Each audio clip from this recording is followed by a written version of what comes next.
No, we definitely usually have the light in the background on. We do? Mm-hmm. You can turn it on if you want. Because it makes the room more sort of cheerful and alive. Hello, friends! No. I like having a dip. Okay, here is a warning for all. Something is going to go wrong today. We are trying a new setup which will delight you if it is properly executed. But if it does not, all things will come crashing down. Yes. Matthew will probably be blamed. There might be some shattered glass. Because Matthew is probably going to be to blame. But there's this whole setup here, which maybe we'll show you in a little bit. We'll show you in a little bit. I don't want to mess anything up. But I think, let's get right to it. You people are busy. You probably have meetings to attend. You probably have conferences that are just... So we're going to start in a very simple way on April 22nd, which is my mother's birthday. Happy birthday, Mom. Happy birthday and happy birthday. Oh, is it always? I doubt it's always. Is Earth Day always the same day, or is it like Thanksgiving where it hops around? Somebody tell us. Is it Earth Day? Today is a Wednesday. That would be a weird day to pick to hop around. Although Thanksgiving's on a Thursday, which is a weird day. Why do you have to make fun of the holidays and the days that they're on? No, I was hoping that... Somebody tell us. Is Earth Day... Your mom's birthday was always Earth Day. I think it might be. Well, okay, somebody find out. We don't want to keep wondering. Hello? Do your research. Hello? Do our research for us. Hello? Oh, hello. Okay, you guys. I don't even know how to contain my excitement. So I'm not going to contain it. Ah! All right. Look at this. Play Matthew's Fan Club theme song. Just play it. Because you guys are so familiar with the Matthew's Fan Club theme song, you're probably like, ooh. Don't do that. Don't yawn. Or if you do yawn, prepare to unyawn. Prepare to suck that yawn back in because Robbi, play it. Well, I think we need to give credit first. No, first we're going to follow the agenda. Play it. All right. Play it. Play it! Oops. Hold on. Robbi is fired. Fired. Play it! Why isn't it playing? I don't know. I'm very upset. Can you go straight to the email, perhaps, in which it came? I was trying to save myself. I know, but this doesn't seem to be working. This is dramatic tension. We're trying to build up your anticipation. Keep yawning. Keep yawning for the same time. This is but the first thing that has gone wrong. Well, I did warn them that something was going to go wrong. This is not as dramatic. I thought the thing going wrong was going to involve screams, maybe blood. There's still time for that. All right. Play it.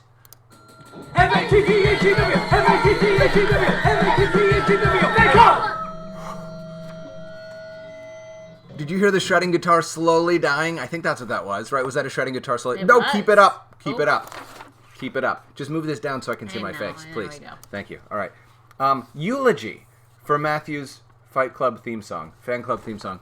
Oh, my original Fan Club theme song. You did noble work in your dirge-like lament. You let people know how it felt to enter the Matthew Fan Club theme song arena in a time of sadness and plague. But now, Matthew's new... What happens next? What is that? Moment of silence. Moment of silence. Please, everybody, close your eyes. We're going to have a moment of silence for the original theme song. My original theme song is hereby retired. I honestly love the original theme song. Well, it was so... Have you heard of Rob Gronkowski? Yes. Rob Gronkowski is a former tight end for the New England Patriots. He retired, but then he came out of retirement yesterday, and now he's going to play for a different team. So I think that my theme song, the original theme song, might take a year off from professional football and then come back. I don't know what's up with Robbi. We don't need her, though. Moment of silence. Are we done talking about football? We weren't talking about football, Robbi. We were talking about the concept of retirement funneled through the prism of an object lesson that helped the viewers understand it better. What does this say? Debut MFCTS. Well, we can't debut it because we listened to it already, so there is an inner contradiction. Wait. You're referring to them both as the same thing. Maybe I was supposed to play the original one first. I think we were going to play the original one, then have its eulogy, then its moment of silence, and then the new one. The problem with writing, here's the problem. I wrote the agenda for this morning at 4:17 a.m. when I woke up. And so, why don't we play the new one again and pretend like I already played the old one originally? I feel like the old one needs its last little moment. Its last hurrah? Let's see if it'll work. Let's see if it'll work over here. Here we go. This was my original hard-hitting theme song. Something about the folder that Robbi has put the theme song in is not cooperating. Do you have a thing up here? There you go. That's part of it. That's not all of it. We need all of it. All right, everyone, put your hands on your heart or your other heart, whichever heart you want. I'm in Matthew's fan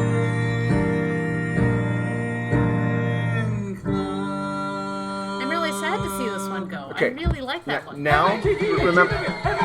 It just started. Oh no, let's listen to it. That was perfect. That was perfect segue. So now, may I say? Wait, don't interrupt the song. Excuse me. That this song is a gift from my friends E, Waylon, and Drew. E, and Waylon felt sympathy for me, thinking my fan song did not fit my punk rock inner self. My soul was not being dignified sufficiently by the former theme song. They also thought that I am such a person that cannot be contained with just one theme song, and they wanted to dignify the full range of preferences and tastes of the many people that have flocked to my fan club. Does that sound right, Robbi? If it doesn't, please don't say anything. Robbi expresses what? Admiration and envy for Matthew's fan club theme song. Go ahead. Go ahead, please. Go ahead. I have a little bit of envy and admiration. Okay, thank you. Really. That was all I needed to do. That's all you had to do. Okay. That's all you had to do. Now, Robbi shows you yesterday's sketches. Okay, so guys, we're going to do some drawing today. We are going to start by showing you where Robbi ended up yesterday. She made some sketches yesterday. You did not tell one me of whom this was going to was quite a chaotic arrangement of animals. There were 7 animals in this sketch. And is this something? Should I just describe it? No, I can will just try describe to find it again. Yesterday, Robbi was playing with ideas. I read the story about the poor dodo that went to the convention. He was rejected. He went to a newer convention. He was accepted. He then loved. It was a story of redemption, a story of connection and understanding. And so Robbi drew first this sketch with all of the characters in the story, kind of like if you have a salad and you put all the vegetables into the salad, because you can't choose because the vegetables are all too delicious. Yes. And then we said, too many vegetables in the salad. Too many We vegetables. want this just to be a mozzarella and tomato salad so that we can savor the taste of both. Maybe a little olive oil, maybe some salt, maybe some grounds of black pepper, but mostly just the mozzarella and the tomatoes. Right. So Robbi took out 5 of the animals, and we were left with just 2 animals. We have the dodo, named Dan, and Mr. Vinegar, the unicorn. Yes. This is a sketch. This is just an approximation of what Robbi was thinking. Between yesterday and now, Robbi sat at her computer in monastic silence, said, "Do not bother me," and she came up with a more developed sketch, which I think she is prepared to show you. I am ready to show you this, but I do want to tell you a little bit about. I would like to hear my all process. of your thoughts. One of the first things was I realized I didn't actually know some of the specifics of a dodo, so I looked up dodo. I just did a Google image search and found a bunch of pictures of dodos, and one thing that was very helpful to me was this one, because look at this. It has like this weird little cutout patch. It's like a haircut. It's like a little haircut around its face. Huh. So that was helpful. Also that the eyes are really tiny, and it has this bulbous end to the neck, and that its neck, this one was also helpful, that its neck is kind of curved, and it has like a chest sticking out quite a bit, and that has these fattish legs, if you can see that. All right? All right, thank you, Robbi. So I looked up a dodo, and then when I started drawing horses, I realized that my horse, unicorn Yes. was a little bit too, it looked too horsey. It looked like a horse. It looked a little too realistic. I wanted it to be less realistic looking. Okay. So I thought I would look at some other people's illustrations of horses. Okay. To sort of see how they reduced. It is not the cheating horses. to look at other people's work. So I did a image search of illustrations of horses. Ooh. I really love this one. Oh, right? Is that the one from? It looks like the one from Tangled, which is one of my favorites that I love. But what I did notice was these sort of pointy ears and the very exaggerated skinniness of the snout of the nose of the horse. Right. And so I looked at all these. I mean, a lot of them were interesting and lovely, but this is the one that I thought that looks like a horse on a Grecian urn or something. It does, right? Yeah. And I loved its fat body. You know, horses, I think part of the problem with my drawing was it got to be very leggy. It looked like it was too spindly. So It looks I like that horse ate a lot of hamburgers. Yes. Yeah. And I thought, if there's a convention if there's a unicorn going to a convention, he might be like an office unicorn who eats lots of donuts, sits at his desk a lot. And doesn't necessarily do a lot of Pilates. Doesn't do a lot of Pilates, doesn't do a lot of running around in the fields. Right. So so I liked the body of this, so I got my idea for that. So yes, to go back to my sketch, so I was looking at those while I did my sketch. Okay. So you can see. This is another drum roll moment, Moke. This is like revealing a new theme song right here. We're going to see Robbi's developed sketch. So my developed sketch. Turn on the layer. Let's see where you ended up. Oh. So this is where I ended up. Oh, so you love can him. see how Her, I him. used that sort of pointiness of the snout. Yeah. I got the bump on the face of the dodo and also the little frame around his head, right? Yes. So and then I thought that they would be sort of like they have ties because they were at a convention. They're at a convention. I like that. Well, I originally didn't have ties, but then I had Mr. Vinegar having his name tag. Yeah. And it looked weird just having a name tag. Oh, and look how Dan the Dodo has a square bottom tie, which is really hip. Yes. It's really hip. Well, I thought that I was actually really unhip, so I gave him the square bottom tie. Oh, maybe I'm wrong. Maybe I'm wrong. I'm not much into neckties. You know what? These I days. think maybe they're back in again. I have no idea. All right. I can't keep up with research, tie wear. folks. Is square bottom tie hip or not hip? Please. Yes. Okay. So that's where I finished. This was all on the computer. So then I had to print out the page on the computer.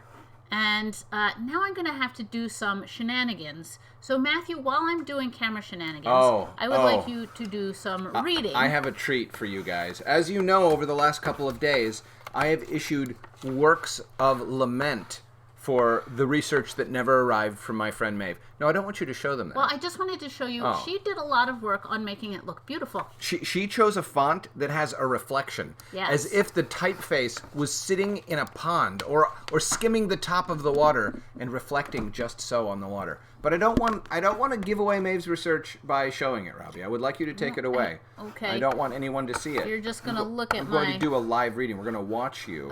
Here, what I would like to do for a second is show you guys the shenanigans of Robbi's setup here. So if you can just give us a moment, the screen and the camera. All right, you guys, this is what Robbi did to create a space to draw. So Robbi, what's happening here? All right. So I have my lamp. Yes. I have a piece of glass. Yes. Over some stacks of books. Yes. And then little co-branding, Real McCoy's opportunities for sale. Yes. And then, so hopefully I'm going to draw down here and you guys are going to be able to look at it. So there's the sketch. So what is... But I don't want you to have to watch this while I set it up. What's the piece of glass for? Oh, to put the camera on. Oh, you know what? This whole point of this setup is that Matthew's hand is not steady. It's too... too wobbly. Rather than me yell at Matthew... The whole time to keep his hand steady. Yell at Matthew or look at him askance. Oh, I do some yelling, you know? All right, but look at that. Look how great that is. So... Well, we are no longer looking at that. They're still looking at the dodo. Oh, okay. I'm just telling you. I have to fix this up first. Okay.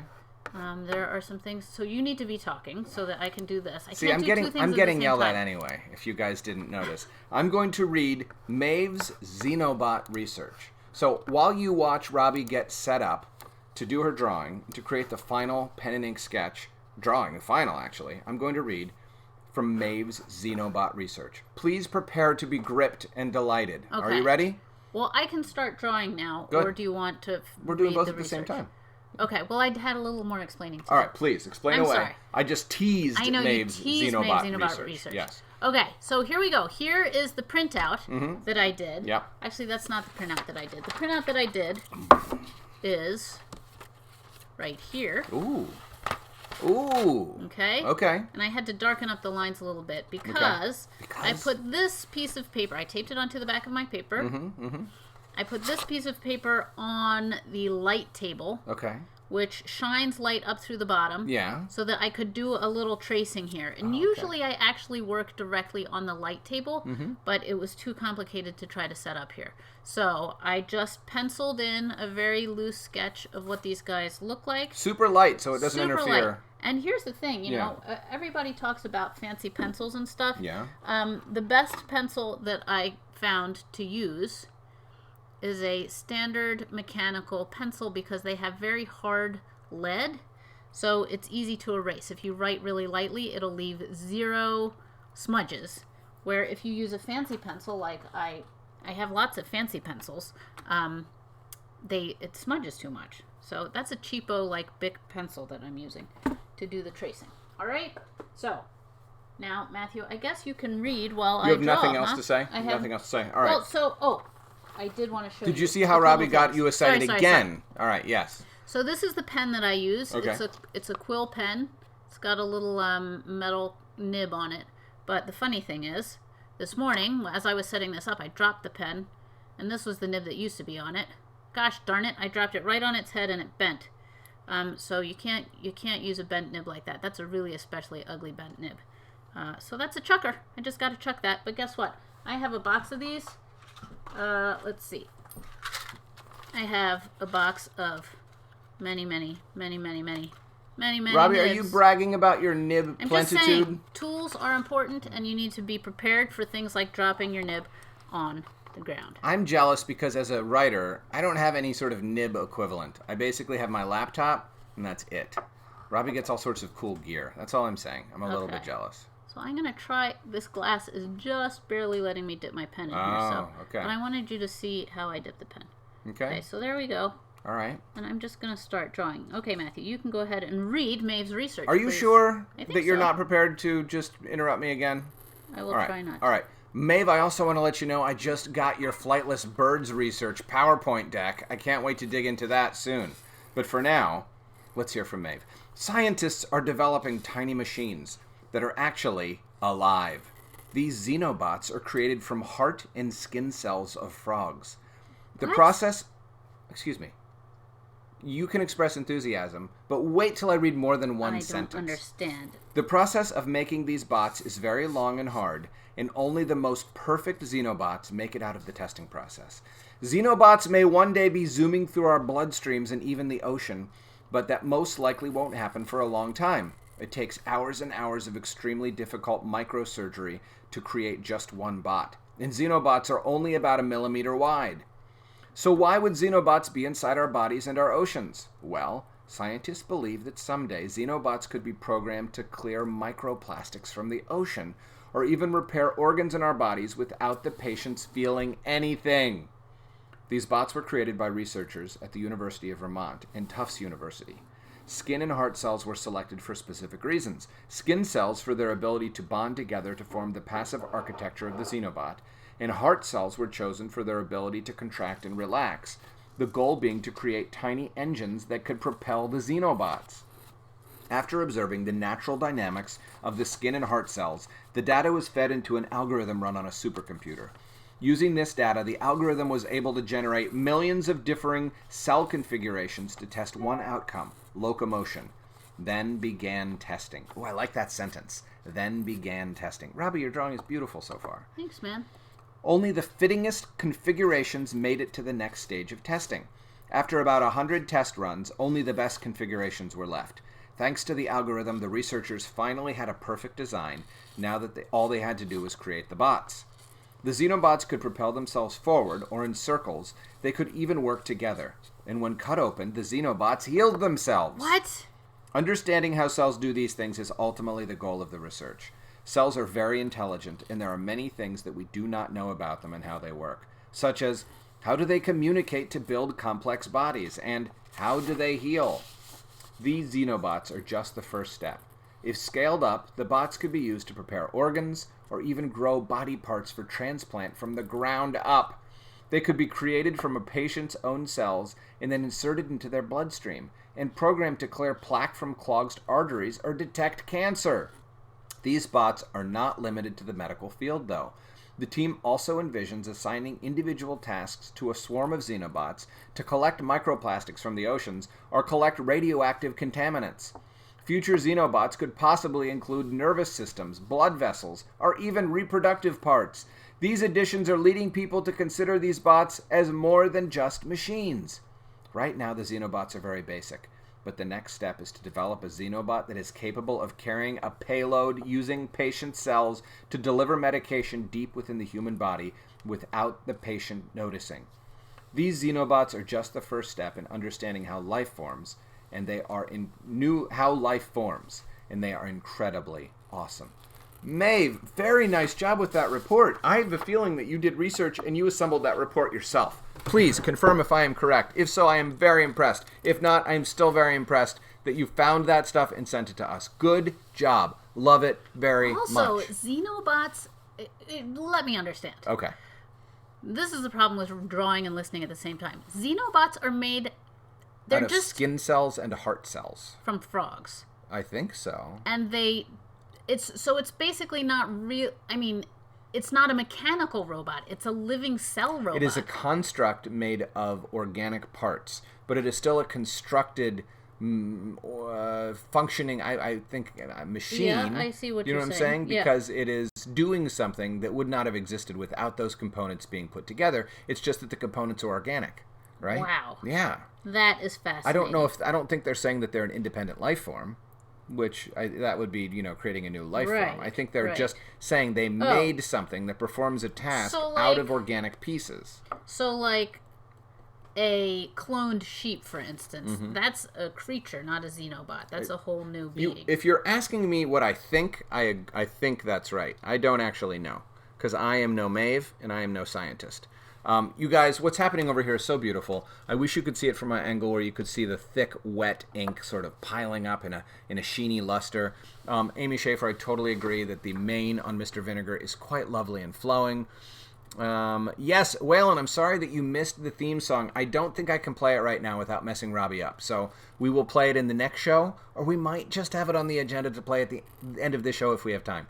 But I cannot promise that, because our priority, our full attention, all of the love, support, and desire that we can give right now is going to Robbi and her drawing, and hoping that it goes well and that Matthew doesn't knock over her ink or break her glass or any other number of things that Matthew might do to cause and render chaos in this moment. It looks like E is offering William the vice presidency of the Matthew fan club. I like that my fan club is so self-sustaining that I don't even have to worry about assigning leadership tasks, that they take care of that themselves. I think that is initiative worth celebrating and valuing as the nominal figurehead of the Matthew fan club song. Good. Organization group. It is somewhat challenging. I can't turn my paper around, so this is a little... You can't, because you have to turn it sideways right now? Well, I wanted to turn it sideways. Here's the thing about using a pen. Yeah. You can only pull it in the direction... If you push it in the other direction, like you could with a ballpoint pen, Robbi, then it'll start spattering, which is something I do want to do later on, but I'm not quite ready for it yet. This is something that you have practiced for years, yeah, so right? Anybody who has tried using a quill pen, it is super frustrating, and don't look at me do it and be like, why can't I do it that way? It's because I've done a lot of it. She's practiced for a long time. I've practiced for a really long time. And she has, this is technique, you guys. There's a lot of technique here, and it's very specific and precise. Robbi knows how much ink to put on. She knows how to hold it. See how she's doing it fast like that? If I were doing it, I would be doing it really slow, because I'd be trying to be precise about it, and it wouldn't have the same amount of expressiveness. A lot of the expression, meaning the way that the ink looks on the page, the feeling of the line quality, comes from the speed and confidence that she is able to do it with. And so that's why you have to have practice. Sometimes the more you think about something, when I am not feeling confident, right, and they don't turn out right. Like just now, I just did that. That's not how you want the feet to look. That's not how I wanted the feet to look. Yeah, I'm sorry. Probably because I started talking about it. Probably. I started thinking a little too much. She did compile it herself, Maeve. Good job, Maeve. I hope that some teacher in an academic setting can give you some sort of academic validation for that. Just from one writer to another, I think you did a great job. You put together a really thoughtful, interesting, detail-rich report. Oh, so, right. I have to give Mr. Vinegar his name tag. That was the hardest part. Are you going to do that today? Or are you going to let it dry first? Okay, I didn't know if you were going to come back and do some of that detail later. Oh my gosh. Are you actually going to write the words with the pen? Try. Oh my gosh. You guys, this is some highly precise work happening here. My brother says Robbi is better. Is that just an inflammatory comment that you're lobbing at me, E? Trying to build up Robbi because she's feeling a little low because she only has one theme song? I don't know what your motive is there, but I respect it. Building up Robbi is always... Oh, I barely fit Did you do it? Mr. Vinegar. Good job, Rob. All right. Nice. So excellent. now this is my favorite part. This is when I get to get a little messy. This is when I draw the ground. Oh, okay. Oops. Oh, and usually this ruins my nib. That's Oh, why is that why you have so many? of them. This actually Yes. breaks a nib? A lot of times it bends it in such a way that... Look how confidently she's doing that. I'm not worried that she's going to mess things up like I would be. Look at that, you guys. Ah. The splatter of the ink is so gratifying. Ah. And then sometimes, you know what? How did your nib do? Is it okay? I think my nib's okay. Because it was so fresh and new. Yeah. It had the strength to persist. Whoops, I forgot to put in... Yes. Oh. Tom, what is this guy's name? Dan? Dan's eyebrow. He was a little bit... Oh, yeah, his eyebrow, like, went off the side of his face. It was... sad it was skeptical. Okay. Okay. Nice. And Mr. Vinegar's got, like, friendly eyebrows. Yeah. Oh, I love it. And just like that, you did a final finished ink and pen and ink drawing, Robbi? I think so. Wow. You guys, it always amazes me how quickly it comes together. All right. Sorry, now he says that it's a fact that Robbi is better, not an opinion. Okay. Well, it's good to know the difference between fact and opinion. So, hold on. The most important part of this whole thing... Oh, Jane has a question, but go ahead. ...is wiping off your nib. Wipe off your nib. That's the part I would forget. I would leave my nib. It would get all gunky. You know what? What? I left my nib. It got all gunky. It's plugged up the handle so that the nibs don't go in very well. So, guess what I did? What? I ordered some nib cleaner, and I ordered some... There's nib cleaner? Yeah, I ordered some new handles, and gosh. Now yeah, I will be getting, hopefully, new handles in the mail. Nice. I think you're supposed to just clean them. That is a really great segue to Jane's question. Oh, good. I want to learn, but I don't know where to get the supplies. Dickblick.com. Dickblick.com. They have lots of... Now, Jane is in England, so hopefully Dick Blick delivers there. Wow. You know what? But if not... England is probably full of supplies that are even better than what we have here, actually. Because they're like the home of pen and ink, They are. right? They love pen and ink stuff. Yeah, that's so there we where go. it There's came our from. finished... Nice work, Robbi. It's beautiful. Inked drawing, and we're gonna... it looks a little out of focus. So tomorrow, you guys, we're going to tomorrow keep this same hinkety-binkety, hoppity-joppity setup here, and Robbi is going to paint this in. You know what? Now, one thing that I want to do while we're here. I want you guys to look at this with envy and admiration, because one lucky viewer will win a print of this finished artwork if they send the most compelling, interesting, wonderful piece of flightless bird research. I'm talking to you. Okay, you know what I'm gonna do though? What are you gonna do? This is you gonna get started today? No. It's sort of nice when this ground is still a little bit wet. Okay. I want some of that blackness to bleed into some paint. Okay. So I'm using the paint that I would otherwise drink. I mean, I'm using the water. Otherwise, drink? I used our drinking water to wet my paintbrush. Oh, I see. Oh, we didn't drink water today, didn't drink water. And then I'm gonna... I need more water than that. Here. All right. Here. I will totally drink that water anyway. Do we think this paint is toxic? Oh.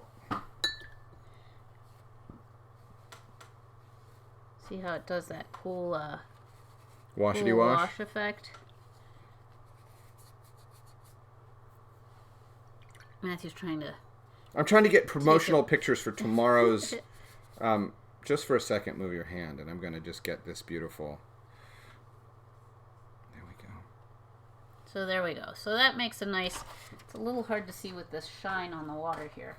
But it makes a nice little platform wash effect for them awesome. To be on. That's why I do it when it's wet. So you didn't add any watercolor. You just used... I added a little bit of blue a little bit. for the shadow. Okay. But there. It makes it a little softer instead of quite so scribbly. It's beautiful, says one of the Shanks. Oh, yes. All right. And Amy says, ooh. And Whalen says, somebody tell me what makes Robbi better than Matthew. I do think if you guys are going to throw these claims around, you really ought to try to quantify it. You know, I think you should make some sort of scientific study. If somebody could, here's an assignment. If somebody could create a chart or a graph in which it is explained why Robbi is better than Matthew. First of all, Robbi would appreciate it because she suspects this to be true but lacks data. And I think it would just be an interesting exercise. So could someone please do that? That would be worth some definite points in the overall scheme of estimation. It wouldn't necessarily help in the flightless bird research competition because it's irrelevant. It's not germane. We are flightless people. I am a flightless man. Mm-hmm. That is certainly true. Although in 6th grade, I did come in 2nd place to Creighton Brown in the standing long jump competition. Oh. That's not really high flight, but it was long flight. That's impressive. That's a hard thing to do. Creighton Brown beat me in all of the events. He beat me in the sprints. He beat me in the long jump. He was just a little bit better at all the things than Matthew. What do you have there? Well, I was going to show it to you, but there's a blobby piece of ink on it. So is that bad? Good? guys, Indifferent? See? Are you worried that it's going to run?